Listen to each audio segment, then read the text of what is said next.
हाँ जी, नमस्कार, राधे राधे, जय श्री कृष्णा। कैसे हैं सब लोग? बढ़िया, मजे में, आनंद में। चलिए, ईश्वर आप सबको हमेशा आनंद में रखे, खूब मजे में रखे, खूब आनंद में रखे और लगातार अपने कर्म पथ के ऊपर बढ़ते चले जाएं, मेहनत करते जाएं। जो भी आपकी सफलताएं आपने निर्धारित की, उन सफलता को प्राप्त करें। हमें रुकना नहीं है, हमें थकना नहीं है। कब तक? जब तक हमें हमारी मनोवांछित सफलता नहीं मिल जाती, तब तक। दोस्तों, आज बड़ा ही महत्वपूर्ण टॉपिक हम लोग चर्चा करने वाले हैं। और बड़ा महत्वपूर्ण टॉपिक है कौन सा? तो हमारा टॉपिक है भक्ति आंदोलन। क्या है? भक्ति आंदोलन।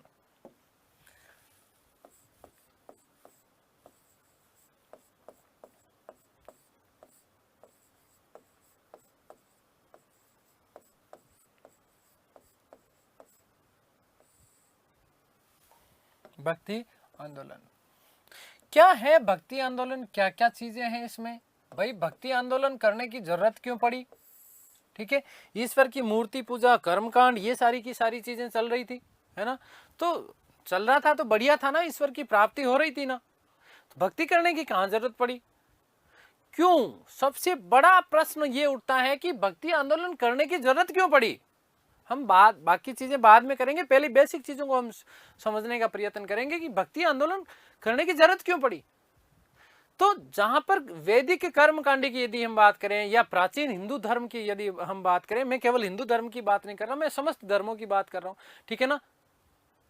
तो प्राचीन हिंदू धर्म या जो बाकी जो धर्म थे, उन धर्मों में क्या था? कर्मकांड बड़ा। और ये कर्मकांड करना साधारण जो लोग थे, इन साधारण लोगों के लिए आसान नहीं था ये कर्मकांड करना, ठीक है ना? भाई, कोई व्यक्ति आकर के बैठे और बैठ करके वो सीधा सीधा जो है यज्ञ हवन अनुष्ठान खुद के लिए करना, जो है खुद के द्वारा करना, बहुत ज्यादा दुभर था, बहुत ज्यादा दुभर हुआ करता था, ठीक है ना? ये चीजें आसान थी नहीं, ठीक है? और यदि किसी पुरोहित के माध्यम से करवाई जाती, किसी के पुरोहित के माध्यम से करवाई जाती जो है, तो इस प्रकार खर्चा बहुत होता था, है ना? अब इसके माध्यम से ही, कर्मकांड के माध्यम से, किसके माध्यम से? कर्मकांड के माध्यम से ही हमें जो है ईश्वर की प्राप्ति हो, ऐसा कहीं अनिवार्य तो नहीं था, ऐसा कहीं अनिवार्य तो था नहीं। तो साधारण लोग ये कर्मकांडी व्यवस्था में फंसने लगे, उलझने लगे, उनके लिए आसान नहीं था। या फिर खुद करे तो वही वाली बात, पाखंड फैला दिया गया ना। क्या पाखंड फैलाएगा? कि यदि कोई व्यक्ति गलत मंत्रोच्चारण कर देगा, यदि कोई व्यक्ति गलत मंत्रोच्चारण कर देगा तो वो तो नरक में चला जाएगा। तो लोग डरने लग गए, लोग डरने लगे मंत्रोच्चारण से, कर्मकांडी जो व्यवस्था थी, इस व्यवस्था से दूर भागने लगे। ओम त्र्यंबकम यजामहे सुगंधिम पुष्टिवर्धनम उर्वारुकमिव बंधनान् मृत्योर्मुक्षीयमामृतात्। यदि मैंने ये जो मंत्रोच्चारण किया, इस मंत्रोच्चारण में हो सकता है कि किसी भी प्रकार की कोई त्रुटि हो, तो यदि मैंने उस प्राचीन व्यवस्था की बात कर रहा हूं, मैं परंपरा की बात कर रहा हूं, यदि मैंने ये मंत्रोच्चारण किया, अरे इसमें कोई त्रुटि हो गई, तो इसका मतलब ये है कि मैंने जब अभी ये मंत्रोच्चारण किया, मैंने कोई गलती की, तो इसका मतलब ये हुआ कि मैं सीधे सीधे नरक में चला जाऊंगा। अब यदि ये धारणा हमारे लिए बना दी जाए, तो क्या मैं ये मंत्रोच्चारण करूंगा? क्या कतई नहीं करूंगा। तो जो भक्ति मार्ग इसलिए अपनाया गया क्योंकि भक्ति मार्ग सरल था, भक्ति मार्ग सरल था। भक्ति मार्ग में तो सीधे सीधे प्रभु नाम का स्मरण करना था, जप स्मरण करना था ना। तो कोई, अब ज्यादातर जो थे उन्होंने मूर्ति पूजा की भी विरोध किया, केवल और केवल, है ना, केवल और केवल जो है जप के ऊपर ध्यान दिया गया। जैसे कबीर ने कहा है ना, कबीर जी महाराज ने बड़ा ही जो है विशेष वर्णन किया है। उन्होंने क्या कहा कि मूर्ति पूजे हरि मिले तो मैं पूजूं पहाड़, पत्थर पूजे हरि मिले तो मैं पूजूं पहाड़। कि पत्थर पूजने से यदि हरि मिल जाए ना, तो मैं तो पहाड़ को पूजूंगा। ताते तो चकिया भली पीस खाए संसार, ताते तो चकिया भली पीस खाए संसार। कि उस पत्थर को पूजने से अच्छा तो यह है कि जो पत्थर से बनी हुई चक्की जो होती है ना, उसको घुमाने से कम आटा तो पीसता है, उससे अपनी पेट की जो है भूख तो खत्म होती है। कंकर पत्थर जोरी के, कंकर पत्थर जोरी के मस्जिद दे चिनाए, ता ऊपर चढ़ के मुल्ला बांक दे, क्या बहरा भया खुदाए, कि भाई कंकर पत्थर जोड़ करके बड़ी बड़ी मस्जिदों का निर्माण कर दिया और उसके ऊपर चढ़ करके मुल्ला जी जो हैं वो क्या करते हैं, अल्लाह जोर से वो बांग देते हैं। क्या करते हैं, बांग देते हैं। हिंदू धर्म के लोग जाकर के भगवान मूर्ति के सामने जो है बाप जी हे महाराज ये करते हैं, है ना। तो ऊपर चढ़ करके यदि जोर जोर से बोलेंगे तो क्या भगवान बेरे थोड़े ही है ना। आप पत्थर की पूजा करते हो तो पत्थर पूजने से यदि हरि मिलता है तो पहाड़ को पूजो, पहाड़ पूज लो, पत्थर पूजने से हरि नहीं मिलेगा। आत्मिक शुद्धता होनी चाहिए, मन की शुद्धता होनी चाहिए। तो उन्होंने क्या कहा कि पत्थर पूजे हरि मिले तो मैं पूजूं पहाड़, ताते तो चकिया भली पीस खाए संसार, कंकर पत्थर जोरी के मस्जिद दे चिनाए, ता ऊपर चढ़ के मुल्ला बांग दे, क्या बेहरा भया खुदाए। तो भैया इन सारी की सारी चीजों से हमें दूर हटना पड़ेगा। जो कर्मकांडी जो व्यवस्था थी, इस कर्मकांडी व्यवस्था को समाप्त करना था। तो भक्ति मार्ग की सरलता थी।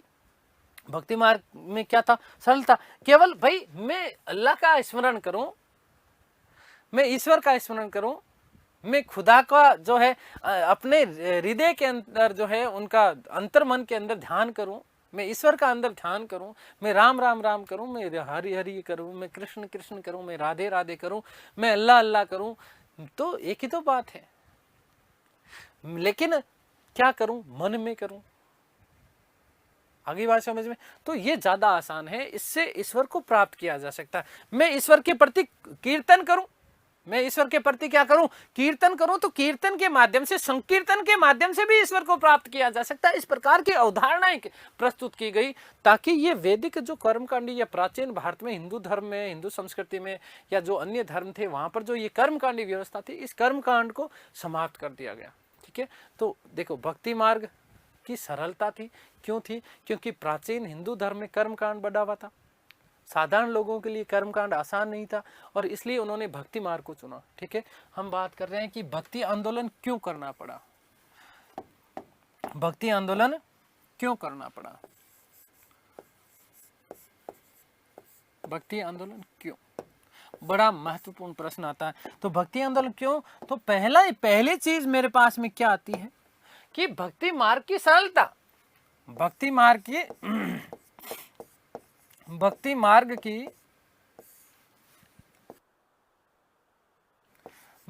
की सरलता, भक्ति मार्ग की सरलता, भक्ति मार्ग की सरलता क्यों, क्योंकि प्राचीन हिंदू धर्म में, प्राचीन हिंदू धर्म की बजाय में केवल धर्म में कर्मकांड व्यवस्था थी, कर्मकांड बढ़े जो साधारण लोगों के लिए आसान नहीं थे।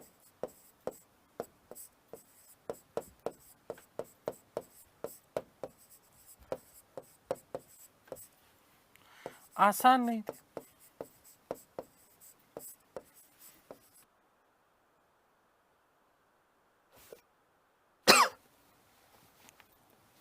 इसलिए उन्होंने भक्ति मार्ग को चुना, इसलिए भक्ति मार्ग को चुना, भक्ति मार्ग को चुना।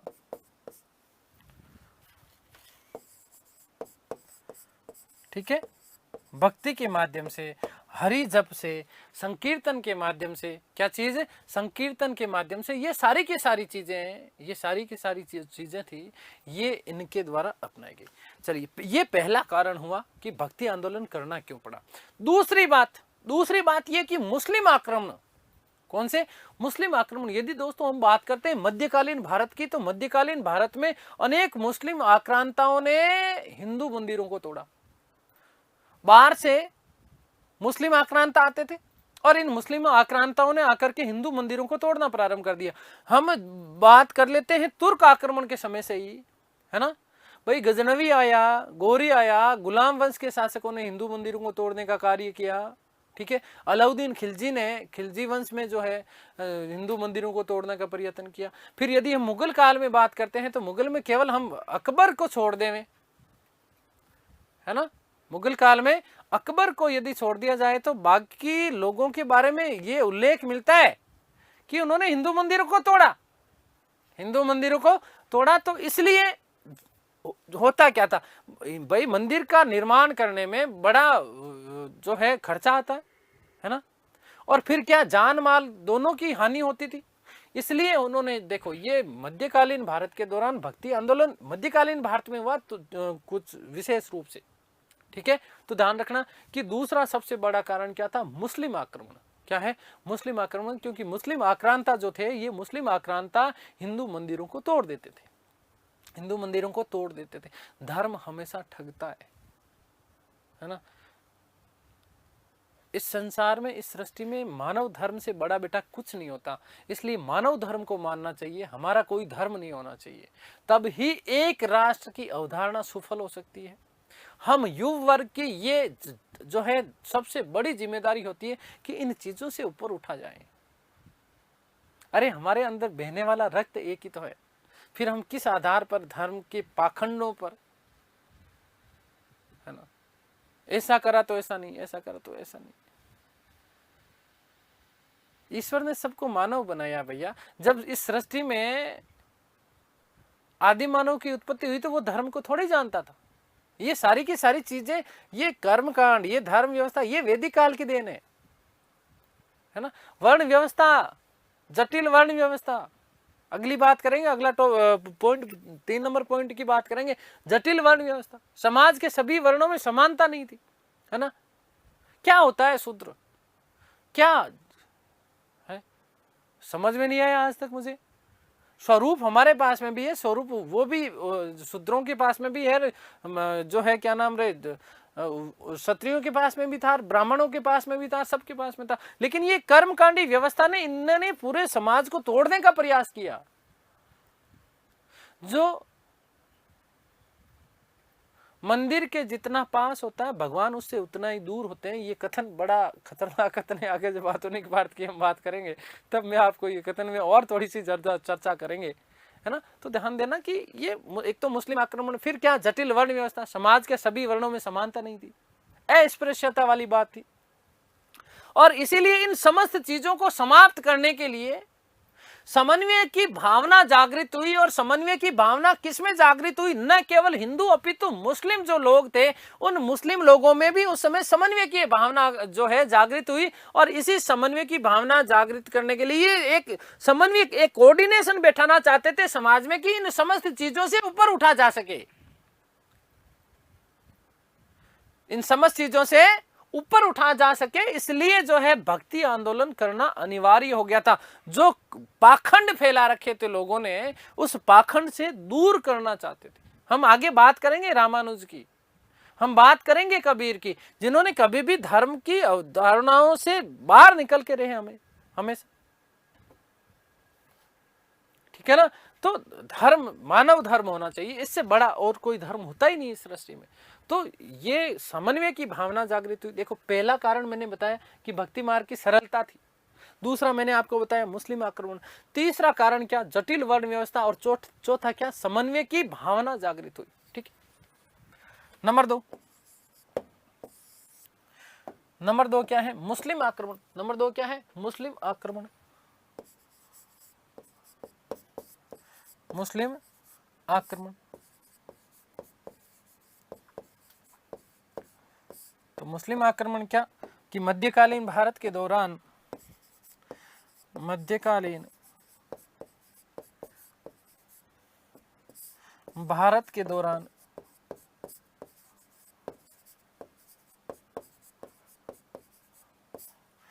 अनेक मुस्लिम आक्रांताओं ने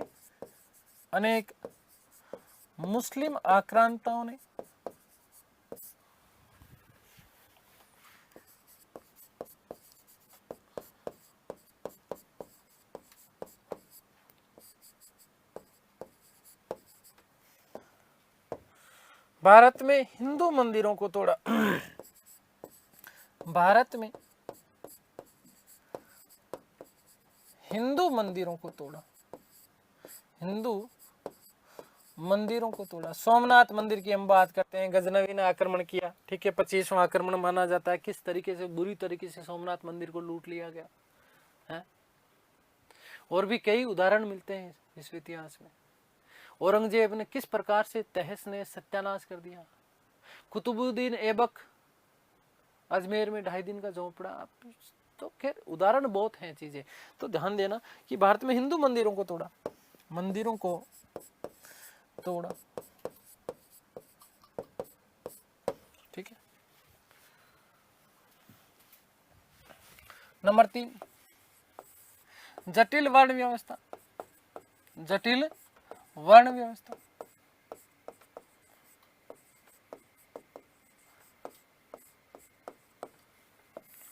समाज अलग अलग 4 वर्णों में विभाजित था। समाज पूरी तरीके से सभी वर्णों में समानता ही नहीं थी, ठीक है। तो समाज के वर्णों में समानता नहीं थी, वर्णों में समानता नहीं।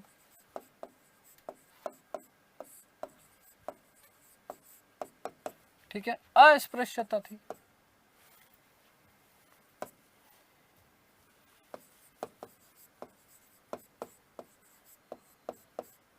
है ना, अस्पृश्यता, छुआछूत वाली, ये सारी की सारी कारण है ना, जो समाज को दूर करने का, मानव को मानव से दूर करने का काम कर रहे थे ये, ठीक है। आगे बात समझिए।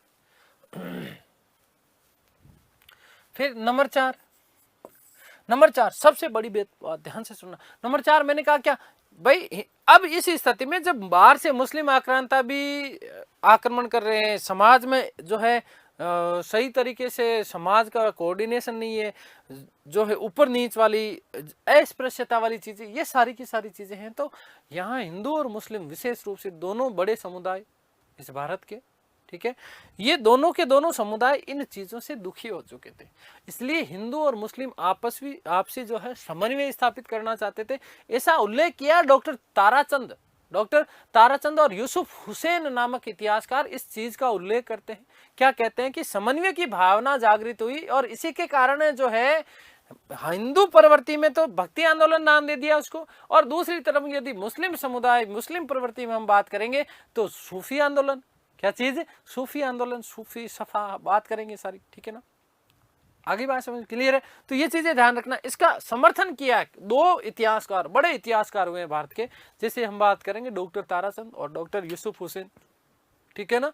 तो ये बात वो कहते हैं कि इन सारी की सारी व्यवस्थाओं से भारतीय लोग परेशान हो चुके थे और इसीलिए वो कोऑर्डिनेशन स्थापित करना चाहते थे, समन्वय स्थापित करना चाहते थे, और इसी के फलस्वरूप भक्ति आंदोलन और सूफी आंदोलन जैसी 2 बड़ी विचारधाराएं लोगों के सामने आई।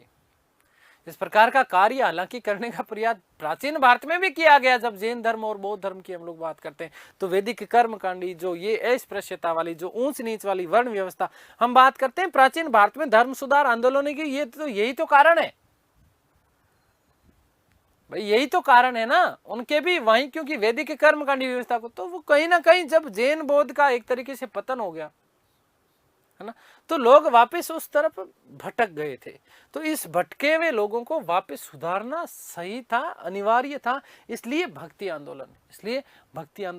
नंबर 4 पॉइंट कि समन्वय की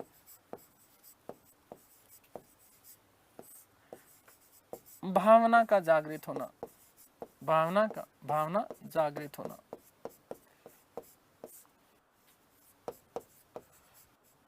तो याद रखिएगा, डॉक्टर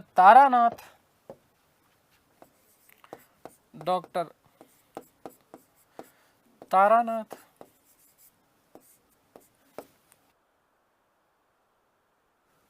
वे यूसुफ हुसैन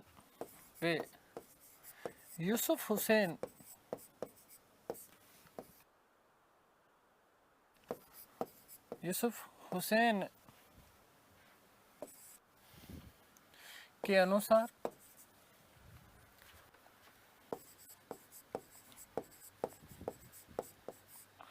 हिंदू व मुस्लिम समुदाय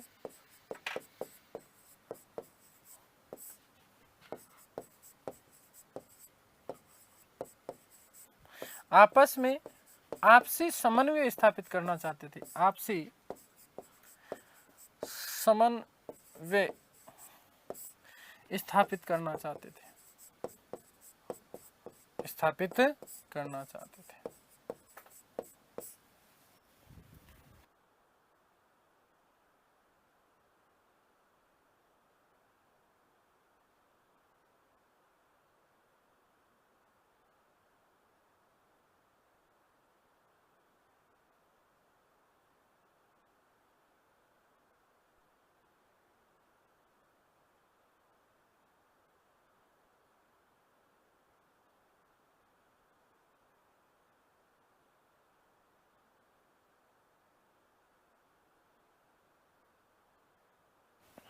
ठीक है, आगे बात समझ में क्लियर है, यहां तक कोई डाउट नहीं होना चाहिए। आगे हम चर्चा करते हैं कि भक्ति आंदोलन का स्वरूप क्या है।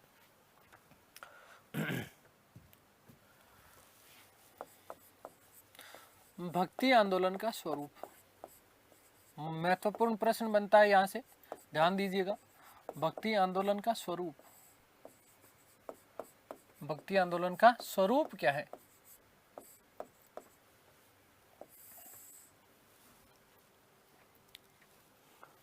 तो भक्ति आंदोलन का स्वरूप क्या, आप क्या मानते हैं कि क्या स्वरूप, रूप कैसा है भक्ति आंदोलन का? तो दो रूप आए सामने कुल मिलाकर के।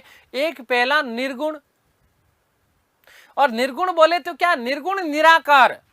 ऐसे लोग जो ईश्वर का कोई भी रूप नहीं मानते, ईश्वर का कोई भी रूप नहीं मानते, अर्थात मूर्ति पूजा नहीं करते, मूर्ति पूजा का खंडन करते हैं। वो तो कहते हैं कि ईश्वर जो है ना कण कण में व्याप्त है, ईश्वर जो है कण कण में व्याप्त है।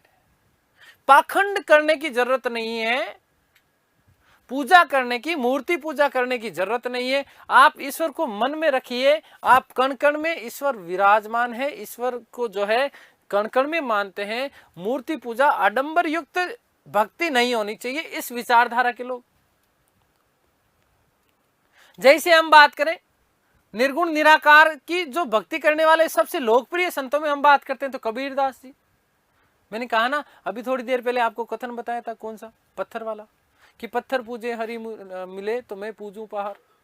ठीक है, तो मूर्ति पूजा का खंडन करते हैं। फिर क्या, नानक देव, कौन, नानक देव, नानक देव ने भी मूर्ति पूजा का जो है उन्होंने क्या, उन्होंने तो कहा निर्गुण निराकार। तो पहली विचारधारा के ऐसे लोग जो निर्गुण विचारधारा में विश्वास करते हैं, कौन सी में, निर्गुण में, याद रखिएगा। और निर्गुण को कैसे याद रखोगे, निर्गुण निराकार, साथ में जोड़ दो सब, निराकार, कोई भी आकार नहीं मानते ईश्वर का, ईश्वर का कोई आकार होता ही नहीं है। उन्होंने कहा कि ये जो कुछ भी है ना, ये चौंचलेबाजी है, ये फालतू की जो की हुई चीजें हैं, ये तो लोगों ने बना दी मूर्तियां। अरे ईश्वर को किसने देखा, आपने देखा क्या कभी? भाई मैं भगवान श्री राम के 10 हाथ बना दूं, आपने देखा कभी? लक्ष्मी जी को क्या कमल पर विराजमान थे, देखा किसी ने? तो ये तो सारी की सारी चीजें कल्पना मात्र के आधार पर कर दी गई। ईसा मसीह को किसी ने देखा? नहीं देखा। तो कहीं ना कहीं देखो, मैं लॉजिकल बात कर रहा हूं, मैं कोई भी इस तरीके की बात नहीं कर रहा हूं, हम कॉन्सेप्ट की बात कर रहे हैं, ठीक है ना। मैं निर्गुण निराकार भी समझाना मेरा फर्ज है आपके लोगों के लिए, और सगुण साकार भी समझाना आप लोगों के लिए फर्क है। तो मेरे इस चीजों को कहीं भी अन्यथा भाव में नहीं लेना, अन्य पुरुष में नहीं लेना। पहली बात तो मेरा कार्य आप लोगों को पढ़ाना, मैं शिक्षक हूं, और शिक्षक का कोई भी समाज में जो है धर्म नहीं होता है, ठीक है। और शिक्षक समाज का आईना होता है, मैं ऐसा मानता हूं। और आईना जितना सुंदर होगा ना प्यारे दोस्तों, इतनी ही तस्वीर अच्छी बनती है। आईना साफ होना चाहिए, ठीक है। तो ऐसी उन्होंने अवधारणाएं प्रस्तुत की कि भाई आप ये फालतू की पूजा पाखंड ये चीजें मत करो, ठीक है। आप ईश्वर को निराकार रूप में पूजिए, अंतर ध्यान कीजिए ईश्वर का। ईश्वर आप तो कण कण में व्याप्त है, किसी मूर्ति विशेष में ईश्वर कैसे हो सकता है? जब हम बात करते हैं वैदिक काल की, तो वैदिक काल में विशेष रूप से 3 प्रकार के देवताओं का उल्लेख मिलता है, पृथ्वी, ध्वंस और वरुण। बाद में जैसे जैसे ईश्वर जो है जनसंख्या बढ़ी, उस जनसंख्या के हिसाब से ईश्वर बना दी गए। अब आजकल तो क्या है, पत्थर रखा, माली पन्ना चिपकाया, गुलाल चिपकाया, सिंदूर चढ़ाया, यार भाई साहब ये लो बाप जी हो गए। बाप जी कौन सी पता ही नहीं, है ना। किसी ने 10 रुपए रख दिए तो लाइन लग जाएगी, साहब ये लो ये लो ये लो ये लो। अंध भक्ति नहीं होनी चाहिए, भक्ति हो लेकिन अंध भक्ति नहीं हो। तो ये क्या बोलते हैं, निर्गुण निराकार। दूसरा क्या, सगुण साकार। जो साकार रूप में जो है, साकार रूप का मतलब क्या, जो ईश्वर की मूर्ति पूजा में विश्वास करते हैं, ईश्वर की मूर्ति पूजा में विश्वास करते हैं, उनका एक साकार स्वरूप मानते हैं ईश्वर का, कि ईश्वर का कोई ना कोई साकार स्वरूप अवश्य होता है। तो क्या है, सगुण साकार। क्या है, सगुण साकार। सगुण साकार, सगुण साकार का मतलब ईश्वर का कोई ना कोई स्वरूप होता है, बिना स्वरूप के क्या ईश्वर की कैसे पूजा कर सकते हैं। ठीक है, जैसे अब यदि सगुण साकार में यदि हम बात करें तो कौन कौन से संत आएंगे, थोड़ा सा बस केवल एक बार उदाहरण दे रहा हूं मैं आप लोगों को कि सगुण धारा के कौन कौन से लोकप्रिय संत हुए। तो तुलसीदास, तुलसी नर का क्या बड़ा, समय बड़ा बलवान, काबा लूटी गोपियां, वही अर्जुन वही बाण, है ना।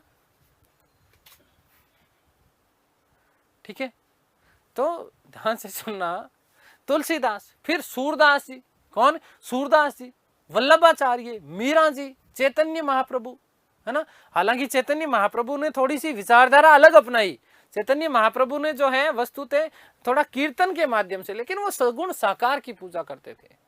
किसकी पूजा करते थे, सगुण साकार की पूजा करते थे। ये आपको विशेष रूप से याद रखना है कि भक्ति आंदोलन का स्वरूप कितने भागों में हम इसको कर सकते हैं, 2 भाग में। एक निर्गुण निराकार की पूजा करने वाले लोग, एक सगुण साकार की पूजा करने वाले लोग।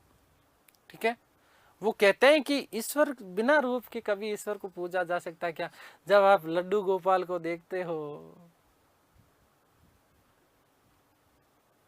तो कितने आनंद की अनुभूति होती है। जब आप ख्वाजा साहब की दरगाह में जाते हो तो कितना अद्भुत आनंद और सुकून मिलता है। ठीक है, तो वो कहीं ना कहीं साकार रूप मानते हैं, साकार स्वरूप मानते हैं। बिना साकार स्वरूप के कभी भी ईश्वर की भक्ति नहीं की जा सकती, इसलिए सगुण साकार, सगुण साकार। आगे बात समझ में, 2 स्वरूप हैं। ठीक है, चीजें समझ में आ रही है और मजा आ रहा ना, ईमानदारी से चुपचाप बैठ करके बिना किसी कमेंट के पढ़ना है। ये चीजें ऐसी है बेटा जिनका आपने अब तक रट्टा मारा है, यहाँ से बहुत अच्छे प्रश्न आपके बनते हैं। ठीक है, ध्यान दीजिएगा। तो भक्ति आंदोलन के 2 स्वरूप हैं। कितने स्वरूप है, 2 स्वरूप है। पहला कौन सा है और दूसरा कौन सा, देखिएगा। एक निर्गुण निराकार, निराकार निर्विघ्नम, हाँ। एक तो क्या है, निर्गुण निराकार, निर्गुण निराकार।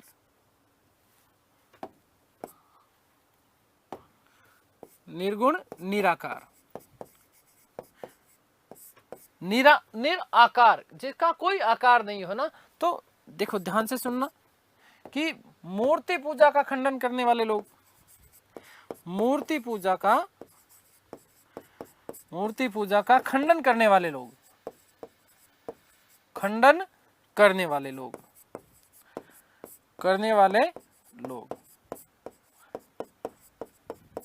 जैसे हम बात करेंगे कबीरदास जी की। कबीरा खड़ा बाजार में काके लागू पाए, कबीरदास जी हैं।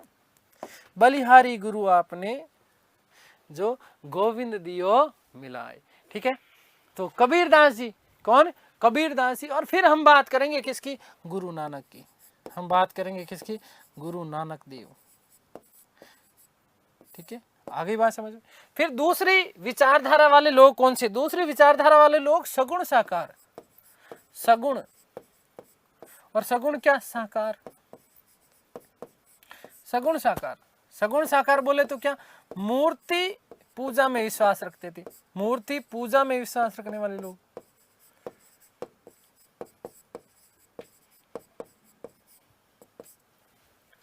दूसरी, जैसे हम कौन कौन से लोग हो गए,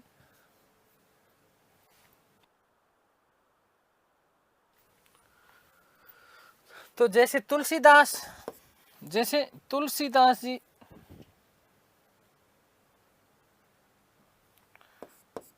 तुलसीदास जी। ठीक है, उसके अलावा यदि हम बात करें सूरदास जी, कौन है? सूरदास जी। फिर हम बात कर लेंगे तो वल्लभाचार्य जी, वल्लभाचार्य, वल्लभाचार्य। फिर हम बात कर लेंगे तो चैतन्य महाप्रभु, चैतन्य, गौड़ीय वंश, दक्षिण भारत, ठीक है, चैतन्य जी। और फिर हम बात कर लें तो मीरा है, मीराबाई, भगवान श्री कृष्ण की अनन्या भक्त मीराबाई, है ना। विष का प्याला राणो भेजिया, लो दो मीरा ने ले जाए, है ना। वो तो हंसते हंसते पी गई, दूसरी ने दे तो परे मर जाए, ठीक है। आगे बात करेंगे हम लोग। दोस्तों याद रखिएगा कि दो स्वरूप है भक्ति आंदोलन के, कौन कौन से? एक तो हमने बात कर ली निर्गुण निराकार की, किसकी हमने बात कर ली? निर्गुण निराकार की। और दूसरी हम चर्चा करेंगे तो क्या है? सगुण साकार है, सगुण साकार है। आगे बात समझ में क्लियर है? तो ये वस्तुतः दो। अब हम बात करेंगे भक्ति करें क्यों भैया, काहे को करें भक्ति?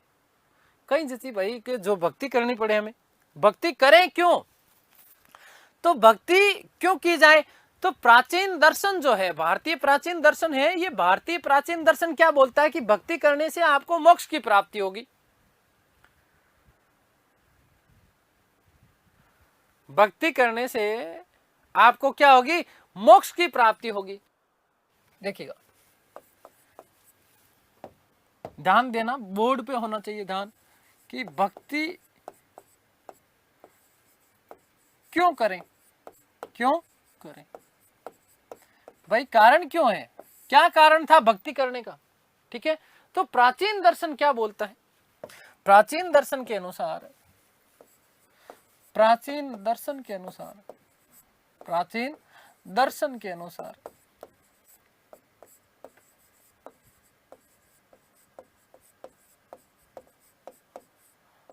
भक्ति मोक्ष प्राप्ति का प्रमुख साधन थी। भक्ति मोक्ष प्राप्ति का प्रमुख साधन थी। भक्ति मोक्ष प्राप्ति का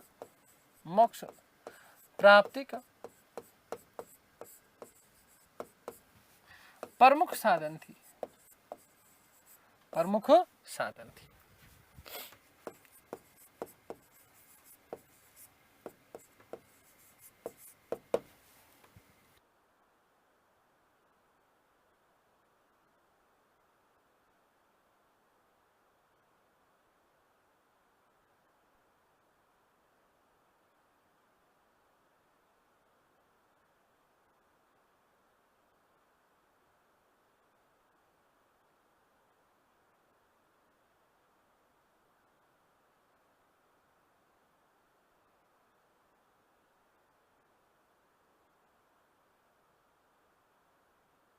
ठीक है, तो मोक्ष प्राप्ति का प्रमुख जो है साधन है, क्या है? भक्ति है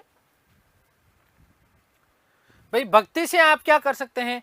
मोक्ष प्राप्त कर सकते हैं। तो मोक्ष प्राप्ति के वस्तुतः कितने साधन हो सकते हैं? 3 साधन हो सकते हैं। उन तीनों साधनों में से, 3 साधनों में से एक साधन है, क्या है? भक्ति है भाई। भक्ति करनी क्यों चाहिए? तो भक्ति मोक्ष प्राप्ति का प्रमुख साधन है। क्या भक्ति के अलावा और कोई चीज नहीं हो सकती जिससे मोक्ष प्राप्त हो जाए? मोक्ष का मतलब क्या है? ये जो हमारा मानव जीवन हुआ है, ये मानव जीवन को जो है जन्म मृत्यु के चरण से मुक्त हो जाना, ठीक है। ऐसा कहा जाता है ना कि लगभग 84 लाख योनियां भटकने के बाद में मानव जीवन मिलता है। आप मकोड़ा भी बने आकर दई, मकोड़ो जानो, मकोड़ो, ठीक है। सांप भी बने होंगे, है ना, ऐसे लपेटे भी होंगे, है ना। तो हर प्रकार के जीव हमने जीवन जिया होगा। उसके बाद में 84 लाख योनियां भटकने के बाद हमें मानव जीवन मिला है। तो कहीं ना कहीं वो ऐसा कहते थे कि भाई मोक्ष प्राप्ति के लिए भक्ति होना अनिवार्य है। तो कहा कि भक्ति, इसके अलावा भी तो क्या, भक्ति आंदोलन तो बाद में आया, उससे पहले भी तो भक्ति आंदोलन था ना। उससे पहले भी तो मोक्ष की प्राप्ति करते थे लोग। कैसे करते थे? तो देखिएगा, मोक्ष प्राप्ति के 3 प्रमुख साधन हैं। कौन कौन से साधन है? देखिए ध्यान से सुनिएगा कि मोक्ष प्राप्ति के 3 प्रमुख साधन बताए गए। मोक्ष प्राप्ति के 3 साधन बताए गए। कितने साधन बताए गए बेटा? 3 साधन बताए। तीनों साधन कौन कौन से हैं देखो याद रखना। मेरी गारंटी है आपको इतना कोई डिटेल में नहीं पढ़ाएगा। इतनी चीज़ों को समझना है। नौकरी हलवा नहीं होती है, लॉजिकल कॉन्सेप्चुअल प्रश्न बन जाते हैं। ठीक है, तो मेरा प्रयास ये है कि आप लोगों की चीज़ें ये बहुत अच्छे से दिमाग में सेट हो जानी चाहिए। तो मोक्ष प्राप्ति के 3 साधन बताए गए। मोक्ष प्राप्ति के कितने साधन बताए गए? 3 साधन बताए। 3 साधन कौन कौन से हैं बेटा? देखो ध्यान दो। पहली चीज कर्म। पहली चीज क्या? कर्म के द्वारा। और कर्म का मतलब क्या है? कर्म कांड के द्वारा। कर्म का मतलब क्या है? कर्म कांड के द्वारा। क्या चीज? कर्म कांड के द्वारा। तो कर्म कांड के द्वारा मोक्ष की प्राप्ति की जा सकती है, ईश्वर की स्तुति की जा सकती है। लेकिन वही बात है ना, ये तो मैंने बता दिया कि भाई कर्म कांड तो सब कर ही नहीं सकते थे। कर्म कांड तो सब कर नहीं सकते थे। किसी विशेष समुदाय वर्ग के द्वारा ही कर्म कांड संचालित किया जाते थे। तो लोगों की तो इससे थोड़ी सी दूर दूर तक फिर बनने नहीं लगी भाई, बनती नहीं थी। फिर दूसरा क्या? ज्ञान के माध्यम से जो है, किसके माध्यम से? ज्ञान के माध्यम से, है ना। कर्म और ज्ञान के माध्यम से। और ज्ञान के माध्यम से क्या? ज्ञान कब आएगा? जब आप उपनिषद की जो है उपनिषद पढ़ोगे। क्या पढ़ोगे बेटा? उपनिषद पढ़ोगे आप। ठीक है, क्या पढ़ोगे? उपनिषद पढ़ोगे।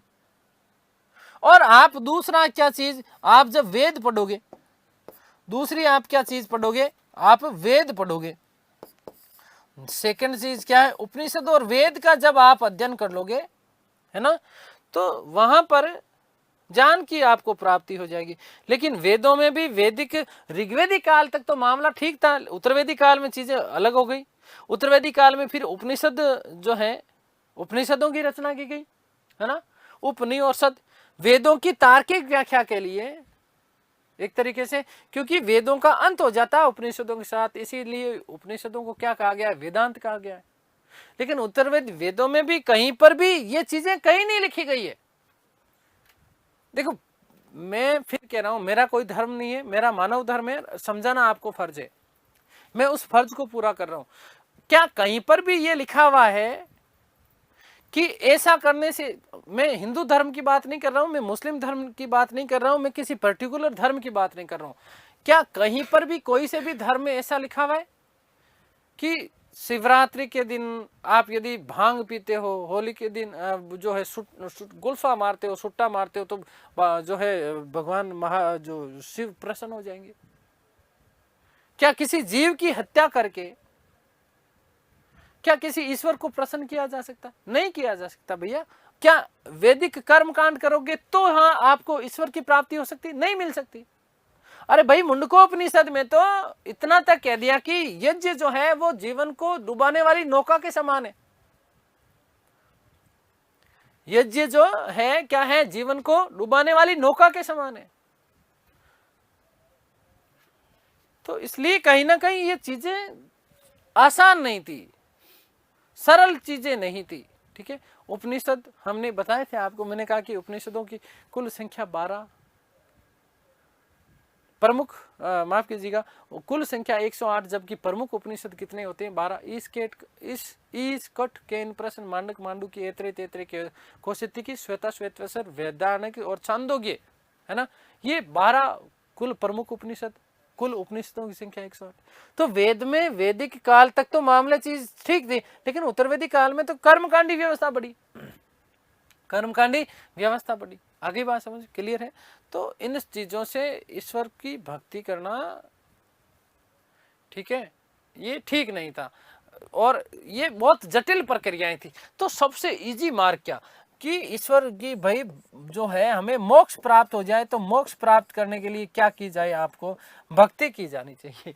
क्या की जानी चाहिए? भक्ति। और भक्ति की 2 प्रकार की विचारधाराएं हमने बात कर ली। क्या हमने बात करी? एक तो निर्गुण निराकार की। क्या बात करी हमने? निर्गुण। और दूसरी परंपरा जिसे हमने क्या कहा बेटा? सगुण कहा।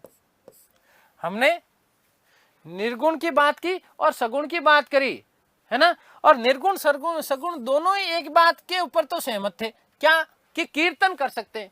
क्या कर सकते हैं? कीर्तन करो, हवन करो, कीर्तन करो। भजन के माध्यम से ईश्वर को रिझाने का प्रयत्न किया गया, कीर्तन के माध्यम से। किसके माध्यम से?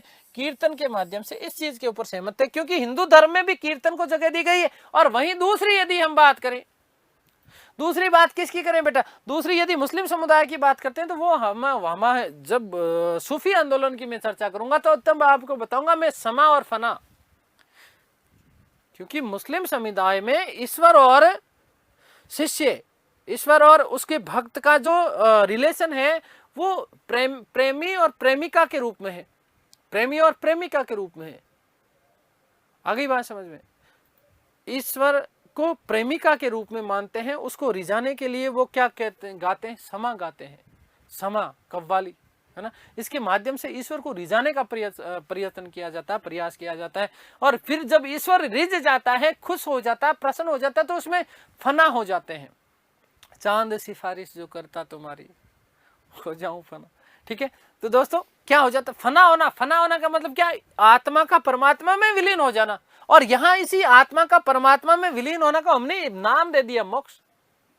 क्या नाम दे दिया? मोक्ष। तो कहीं ना कहीं कीर्तन के माध्यम से न केवल भक्ति आंदोलन में, अपितु कौन से में बेटा? सूफी आंदोलन में भी कीर्तन एक तरीके से पूरा का पूरा क्या था? एक तरीके से माध्यम था। तो अब बड़ी एक बात हमारे सामने निकल के आई कि जो करना है ना वो भक्ति करनी है। क्या करनी है? भक्ति करनी है। तो अब बड़ा प्रश्न आता है, आपका ध्यान अगले 10 मिनट, अगले 15 मिनट के लिए मैं केवल बोर्ड पे चाहता हूँ। मेरा आपसे निवेदन है ना, कि एक ऐसे मान लेना कि भाई बड़े भाई साहब ने निवेदन किया था, बड़ा या छोटा, जो भी छोटा मान लेना मैं तो, ठीक है ना, उसमें ही खुश हो जाऊंगा। ठीक है, निवेदन किया था। अब ध्यान आपका बोर्ड पर होना चाहिए, क्योंकि मैं यहाँ से अब आपको कुछ परंपराएं समझाने वाला हूँ, कुछ वाद समझाने वाला हूँ जो बहुत महत्वपूर्ण है। यूं करवा दूंगा चुटकियों में याद, ये मेरा वादा है आपसे। नहीं हो याद तो मैं फिर मुझे कहना, ठीक है। लेकिन अगले 10 मिनट आपका केवल ध्यान में बोर्ड के ऊपर चाहता हूँ। कोई कमेंट नहीं, बिल्कुल आराम से शांति से बैठ करके, बिल्कुल यूं निश्चिंत होकर के, यूं मोबाइल को पकड़ो, ईयरफोन लगाओ, चीजों को समझो।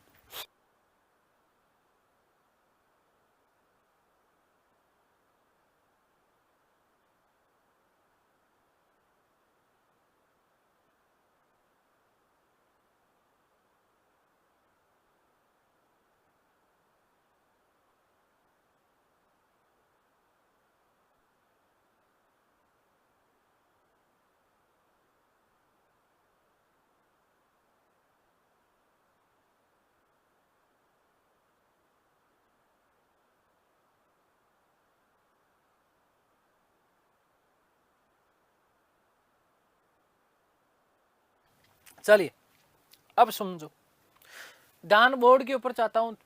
देखिएगा, हम बात कर रहे हैं भक्ति की।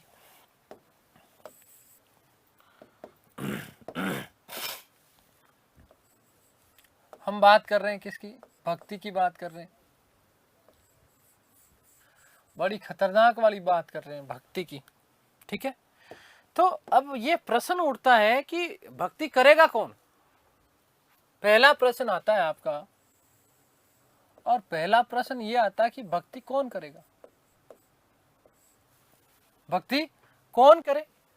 और दूसरा, भक्ति किसकी की जानी चाहिए? ये दो बड़े मन में प्रश्न आते होंगे आपके, है ना, कि एक तो भक्ति करे कौन, कौन करेगा भक्ति, है ना। और दूसरा प्रश्न आपके मन में ये आता है कि भक्ति किसकी की जानी चाहिए? भक्ति किसकी की जानी चाहिए? बड़े खतरनाक प्रश्न है दोनों ही, और दोनों के मैं आपको जवाब देने वाला हूं। और यदि दोनों जवाब आप यहां से समझ गए ना, तो आपका भी कल्याण हो जाएगा, भक्ति पूरी हो जाएगी हमारी। देखो ध्यान से सुनना, भक्ति कौन करेगा? तो बताओ मुझे, भक्ति कौन करेगा? भक्ति भाई कौन करेगा? भक्त करेगा। भक्ति कौन करेगा? भक्त करेगा।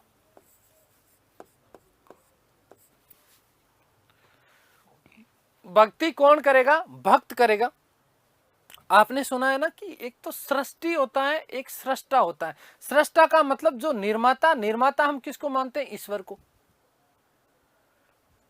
सृष्टि का मतलब जहां पर हम निवास कर रहे हैं। सृष्टा का मतलब भगवान है। भाई इस सृष्टा ने सृष्टि की निर्माण किया, तो भक्ति कौन करेगा? भक्त करेगा। तो भक्त उसकी क्या है? सृष्टि है। भक्त क्या है? उसकी सृष्टि है। और भक्ति किसकी की जानी चाहिए? तो बड़ा सा उत्तर आता है साहब, और बड़ा सा उत्तर आता है कि भक्ति की जानी चाहिए भगवान की। भक्ति किसकी करनी चाहिए? भक्ति की जानी चाहिए भगवान की। भक्ति किसकी करनी चाहिए बेटा? भगवान की भक्ति करो। किसकी भक्ति करो? भगवान की भक्ति करो। और भगवान इसका मतलब क्या है? सृष्टा है। भाई निर्माता कौन है? भाई निर्माता कौन है? निर्माता तो भगवान है। इसीलिए क्या है? वो सृष्टा है। और यहां पर सृष्टि कौन है? सृष्टि का मतलब जो चराचर जो जीवन है, वहां पर जो हम बात करें तो भक्त सृष्टि है और भगवान इसका क्या है? आगे बात समझ में? अब बड़ी बात आ गई भाई। बड़ी बात क्या आ गई? हमने दो बातें कर ली कि भक्ति कौन करेगा? भक्त करेगा। भक्त मतलब सृष्टि, दिमाग में बिठा बस, है ना। और दूसरी क्या? किसकी करेगा? तो भगवान की करेगा। किसकी करेगा? भगवान की करेगा। अब बड़ा प्रश्न क्या आता है?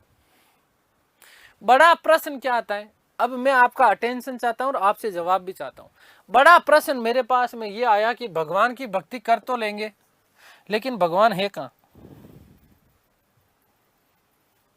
बड़ा प्रश्न क्या आता है? और बड़ा प्रश्न बेटा ये आता है कि भगवान कहां है?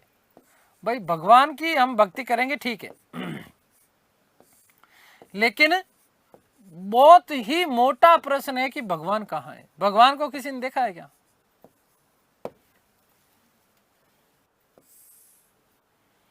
गजब वाला प्रश्न है। उत्तर दीजिए मुझे, भगवान कहां है? जल्दी से बताओ मुझे, भगवान कहां है?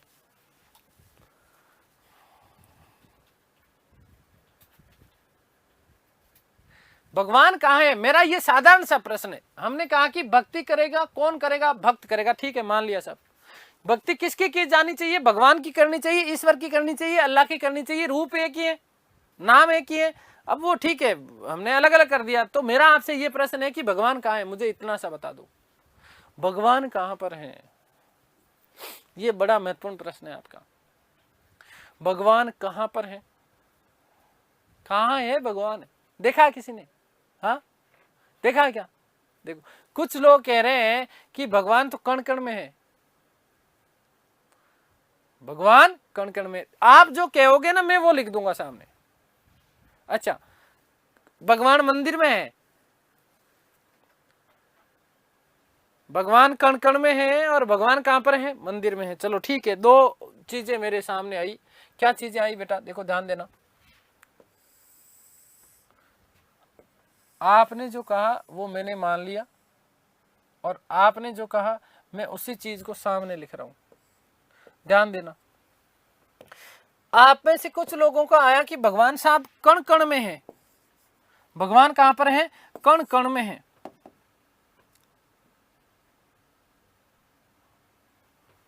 भगवान कहां पर है? कण कण में है। मतलब क्या हुआ? भगवान कण कण में मतलब सर्वव्यापी है, हाँ, यही कहना चाह रहे हो? भगवान कण कण में है, इसका मतलब क्या है? सर्वव्यापी। आप में से कुछ लोगों ने कहा कि भगवान जो है ना वो मंदिर में है। साहब कहां पर है? मंदिर में है। मैंने दोनों बातें आपकी लिख दी। देखो, भगवान कहां पर है? मंदिर में है। भगवान कहां पर है? मंदिर में है। ठीक है, मुझे नहीं पता कहां है। मेरे सामने दो अवधारणाएं आई है, और दो अवधारणाएं क्या आई है कि भगवान कहां पर है? कण कण में है। और दूसरी अवधारणा ये आई कि भगवान मंदिर में है। ठीक है, अब कण कण में है, इसका मतलब मुझ में भी होंगे, आप में भी होंगे। भाई कण कण में है, इसका मतलब क्या है? मैं पहली बात कर रहा हूं, पहले वाले पॉइंट की आपकी, ठीक है, नंबर 1 पॉइंट की बात कर रहा हूं। इसको समझिएगा कि कण कण में है, इसका मतलब क्या है? भाई आप में भी है, मेज में भी है। आत्मा है सो परमात्मा है। आई मीन टू से, सही कह रहा हूं भाई? इसका मतलब हमने बात की सृष्टि और सृष्टा, इन दोनों की। तो इसका मतलब जो ये मानते हैं कि ईश्वर कण कण में है, इसका मतलब सृष्टि और सृष्टा दोनों एक ही है। ध्यान देना बेटा। क्या मतलब हुआ? इसका मतलब ये कहना चाह रहे हो कि एक तो सृष्टि, क्या चीज? सृष्टि इज इक्वल टू सृष्टा, सृष्टि इज इक्वल टू सृष्टा, सृष्टि इज इक्वल टू सृष्टा। ठीक है ना, कि भाई ईश्वर और भाई एक ही तो बात है ना, सृष्टि और सृष्टा दोनों एक है, कण कण में है, दोनों एक ही है, कण कण में है, रज रज में है, सर्वव्यापी है। और फिर क्या? आत्मा है सो परमात्मा है। इसका मतलब तो यही हुआ ना कि जहां जहां आत्मा है वहां वहां क्या है? परमात्मा है। इसका मतलब दो नहीं है, एक ही है भाई। फिर कहने को तो मैं यूं भी कह दूं, अन्यथा मतलब ना, इसको आपको केवल और केवल समझाना मेरा भाव है, ध्यान से सुनना। मैं ये कह दूं कि आत्मा है सो परमात्मा है, सही मान रहे हो? आत्मा है सो क्या है? परमात्मा है। मतलब आत्मा है, जहां जहां आत्मा है वहां वहां परमात्मा है। जहां, तो फिर एक बात बताओ मुझे, आसाराम में आत्मा है? आसाराम में आत्मा है, और आत्मा है सो परमात्मा है। आसाराम ने कुकृत्य किए, नरक का भागी होगा, वो दंड मिला उसको, तो उसको कह देना चाहिए क्या? कि साहब आत्मा है सो परमात्मा है, आत्मा है सो परमात्मा है, ये काम मैंने नहीं किया, क्योंकि आत्मा में ही परमात्मा है, तो ये काम परमात्मा ने किया, दंड तो परमात्मा को मिलना चाहिए, तो भगवान को ढूंढो ना कहाँ है, वेयर इज गॉड। हमने इस वाद की बात कर रहे हैं। इसका मतलब यह है कि सृष्टि और सृष्टा दोनों एक ही है, आत्मा है सो परमात्मा है, दो तत्व नहीं है, और दो तत्व नहीं है इसका मतलब अद्वैतवाद है। ध्यान से सुनना बेटा, दो तत्व नहीं है इसका मतलब क्या है? अद्वैतवाद है।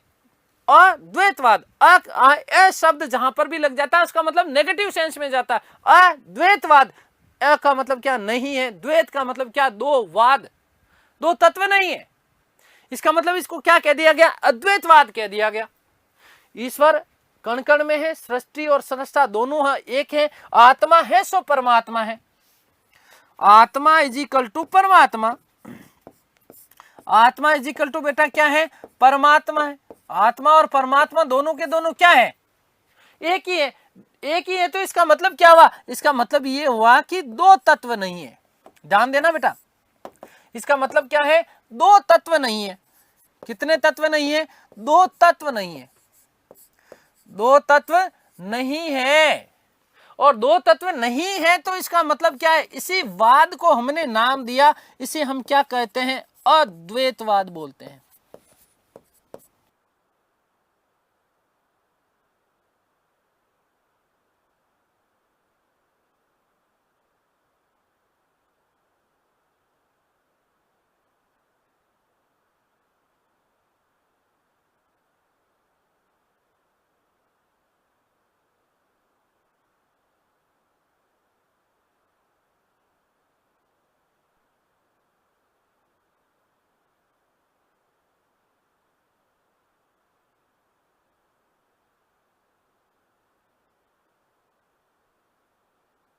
ठीक है, तो मतलब क्या? दो तत्व नहीं है, दो तत्व नहीं है, और दो तत्व नहीं है, ये बात कौन बोली? ये बात किसने बोली? देखो,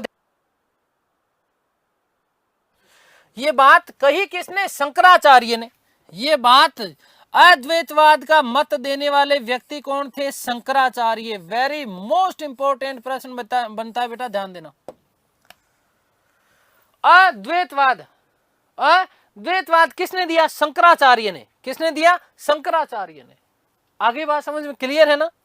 तो अद्वैतवाद के मत प्रतिपादक कौन थे? अद्वैतवाद का मत किसने दिया? शंकराचार्य ने, क्योंकि शंकराचार्य जी ने कहा कि आत्मा है सो परमात्मा है, आत्मा है सो परमात्मा है, सृष्टि और सृष्टा दोनों एक ही है, दो तत्व नहीं है, और दो तत्व नहीं है इसका मतलब इस वाद को नाम दे दिया अद्वैतवाद। क्या नाम दे दिया गया इसको? अद्वैतवाद दे दिया। आगे बात समझ क्लियर है ना? क्या दे दिया गया? अद्वैतवाद दे दिया गया। और अद्वैत का मतलब क्या है? दो तत्व नहीं है। इजी हो गया ना? समझ गए आप? अगली बात, इस अगली बात को भी आप वाली बात को प्रूव कर लेते हैं। अगली बात को भी देखो प्रूव कर लेते हैं। कैसे प्रूव करते हैं? आपने कहा कि ईश्वर कहाँ है? मंदिर में है। ईश्वर कहाँ है? मंदिर में है, मंदिर में है इसका मतलब किसी विशेष स्थान पर है। भाई ईश्वर जो है ना एक ही जगह है ना, मंदिर में है, तो इसका मतलब मंदिर तो विशेष स्थान हो गया। इसका मतलब मंदिर तो हमारा क्या है, विशेष स्थान पर है। मंदिर का मतलब क्या हो गया, हमारा विशेष स्थान पर है। भाई मंदिर है तो इसका मतलब क्या है, विशेष स्थान पर है, अलग है, अलग बिठा दिया। हम सृष्टि और सृष्टा दोनों अलग अलग हो गए, क्योंकि सृष्टि तो भक्त तो इधर है और भगवान मंदिर में है। भक्त इधर है और भगवान मंदिर में है, तो मतलब दो अलग अलग है। तो इसका मतलब क्या हुआ बेटा, इसका मतलब ये हुआ कि सृष्टि क्या है, सृष्टि नॉट इजिकल टू, सृष्टि नॉट इजिकल टू सृष्टा, कि भैया भगवान और भक्त दोनों एक नहीं है, भगवान अलग है, मंदिर में मिलते हैं, वहां जाके पूजा करोगे तो भगवान मिलेंगे, आत्मा में नहीं है। और इसका मतलब आत्मा में नहीं है तो आत्मा है सो परमात्मा नहीं है, आत्मा है सो परमात्मा नहीं है। तो यहां पर ये भी तो मैं लिख सकता हूं, क्या बात लिख सकता हूं बेटा, देखो ध्यान देना कि आत्मा नॉट इजिकल टू परमात्मा। आत्मा, कईयों को लग रहा है गुरुजी मैथ्स पढ़ा रहे हैं, नॉट इजिकल टू परमात्मा। आत्मा और परमात्मा दोनों एक नहीं है, अलग है। और अलग है इसका मतलब क्या है, दो तत्व हैं, दो तत्व। कितने हो गए बेटा, यहां पर लिख दूं मैं इसको साइड में। तो मतलब क्या है, आत्मा और परमात्मा अलग अलग है, इसका मतलब क्या है, ये दो तत्व हैं बेटा, दो क्या है, तत्व हैं, अलग अलग तत्व हैं। और दो अलग अलग तत्व हैं तो इसका मतलब क्या हो गया, द्वैतवाद। इसका मतलब क्या हो गया, द्वैतवाद। द्वैतवाद का मतलब, द्वैत मतलब दो और वाद मतलब है, दो तत्व हैं। कितने तत्व हैं, दो तत्व हैं। तो इसी चीज को हमने क्या कहा, इसी चीज को हमने बोल दिया बेटा, याद रखिएगा, इसको हमने कहा द्वैतवाद। इसको हमने क्या कह दिया, द्वैतवाद। और द्वैतवाद का जो है सिद्धांत किसने दिया, माधवाचार्य ने। किसने दिया, माधवाचार्य ने। याद रखिएगा कि द्वैतवाद का सिद्धांत प्रतिपादक, द्वैतवाद के सिद्धांत कौन थे, माधवाचार्य थे। कौन थे बेटा, माधवाचार्य। द्वैतवाद के प्रतिपादक, द्वैतवाद किसने दिया था, माधवाचार्य ने दिया था। किसने दिया था, माधवाचार्य ने। द्वैतवाद का सिद्धांत किसने दिया, माधवाचार्य ने। ये बात समझ में आ गया क्या, आगे देखो, इसको और आगे बढ़ाएंगे। थोड़ा सा मुझे 15 मिनट 10 मिनट का और समय चाहिए, ठीक है। तो वो आपको मैं अगली क्लास में वापस यहीं से शुरू करूंगा, स्टार्ट कराऊंगा, क्योंकि शंकराचार्य वाली चीज को आगे बढ़ाया दो लोगों ने। किसने, रामानुज ने और वल्लभाचार्य ने। रामानुज ने थोड़ी सी शंकराचार्य से अलग थोड़ी सी बातें करी। क्या बातें करी, उन्होंने कहा कि ईश्वर तो कण कण में है, आत्मा है सो परमात्मा है, ठीक है, बात मानते हैं। लेकिन आत्मा को फिर उन्होंने एक विशेष रूप में माना कि ईश्वर जो है वो विशिष्ट स्वरूप में है। और विशिष्ट रूप में विशेष रूप कौन सा है, कि जो मानव के बराबर ही है। और मानव का रूप, ईश्वर का मानव का रूप कौन सा था, राम और सीता का, लक्ष्मी नारायण का, लक्ष्मी और नारायण का। तो उन्होंने विशेष रूप में पूजा, किसको पूजा, ईश्वर को। ध्यान से सुनना, शंकराचार्य ने कहा कि आत्मा और परमात्मा दोनों एक ही है, ईश्वर एक है। तो इनके आगे चल करके रामानुज हुए, इन अवधारणा में उन्होंने विश्वास किया। लेकिन एक चीज उन्होंने अलग कही, क्या आप कह रहे हो आत्मा और परमात्मा दोनों एक है, ईश्वर एक है, लेकिन थोड़ा सा फर्क है कि ईश्वर का विशेष रूप होना चाहिए। विशेष रूप कौन सा होना चाहिए, कि आत्मा परमात्मा एक है तो मानव के समकक्ष होना चाहिए ना। तो मानव के समकक्ष कौन से रूप है भगवान के, भगवान राम और सीता। और राम और सीता के बाद में कौन सा, भगवान कृष्ण के रूप में उल्लेख जो है, कृष्ण के रूप में लिया था उन्होंने। तो लक्ष्मी नारायण के रूप में अवतार लिया उन्होंने। तो विशेष रूप में पूजा, किस रूप में पूजा, विशेष रूप में। और विशेष के साथ में क्या मिलाया उन्होंने, अद्वैत मिलाया। क्या मिलाया, विशेष के साथ अद्वैत। तो आप जब दोनों को शब्दों को जोड़ोगे तो क्या निकलेगा, विशिष्टाद्वैतवाद। क्या निकलेगा, विशिष्ट रूप में पूजा, उसमें संधि होकर के साथ में चली जाएगी, शब्द क्या बन जाएगा, विशिष्टाद्वैतवाद। किसने दिया, रामानुजाचार्य ने। ये सारी कॉन्सेप्ट आपको मैं क्लियर करवाने वाला हूं। मेरा वादा है कि इस तरीके से दिमाग में सेट कर दूंगा कि रात भर सोओगे, कभी भी जागोगे तो भी कोई पूछ लेगा, तुरंत नींद में बता दोगे आप। खैर ठीक है, देखो ध्यान से सुनना। भक्ति की बात कर रहे थे, कौन करेगा भक्ति? भक्त करेगा। भक्त करेगा मतलब सृष्टा है। किसकी करेगा? भगवान की करेगा। मतलब भगवान क्या है? सृष्टा है। तो प्रश्न उठा कि भगवान कहां पर है, भगवान कहां है? तो जवाब आया कि भगवान कण कण में है, भगवान सर्वव्यापी है। कण कण में है मतलब सृष्टि और सृष्टा ये दोनों एक ही हैं। आत्मा परमात्मा दोनों एक हैं, तो तत्व अलग नहीं है, एक ही तत्व। इस चीज को हमने क्या दिया? अद्वैतवाद नाम दिया। अद्वैतवाद किसने दिया? शंकराचार्य ने।